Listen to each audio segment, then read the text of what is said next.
হিন্দুরা ভোটে ঘুমায়, পান্তা ভাত খায়, অলস। হ্যাঁ, ভোটে আমরা কাজ করব। হুমায়ুন কবির যেটা বলেছে ওটা ঠিকই বলেছে, খারাপ বলেনি। কি বলবো? হিন্দুরা ঘুমোয়, পান্তা ভাত ছেড়ে দিন। অনেক লোক মদ খেয়ে ঘুমোয়। সেদিন এই যে বড় বড় বিজনেসম্যানরা সেদিন পিকনিক মানায়, ওদিন ছুটি, ভোটের দিন ভোটের দিন ছুটি মানায়। এরা সব পালন করে। এরা ভারতবর্ষের নাগরিক আছে, হিন্দুদের নামে দুনিয়ার মন্দিরে দান পুণ্য করবে, কিন্তু ভোটের সময় হিন্দুদের বাঁচাবার জন্য হিন্দুদের কাছে এসে ভোট দেয় না। কারা? হিন্দুদের কথা বলছি। হুমায়ুন কবির যে কথাটা বলছে ভুল বলিনি, ও ঠিকই বলছে।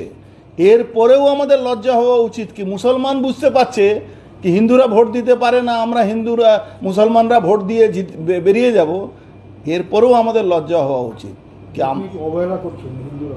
হিন্দুরা ভোট দিতে যায় না। একদম ঠিকই কথা বলেছে। একটা পরিযায়ী শ্রমিক কাজ করছে গিয়ে গুজরাতে, আর ভোটের সময় চলে আসে এখানে, মুসলমান যে থাকবে এখানে ভোট দিতে চলে আসে, কিন্তু হিন্দুরা বাড়িতে থাকলেও ভোট দিতে যায় না। ওদের ভোটের পার্সেন্টেজ কম হয়। এই জন্য তো ভোটের পার্সেন্টেজ কমে। ঠিক বলেছে, 65-60% ভোট হিন্দুদের এলাকায় পড়ে, আর মুসলমানদের এলাকায় 80 থেকে 85% ভোট পড়ে।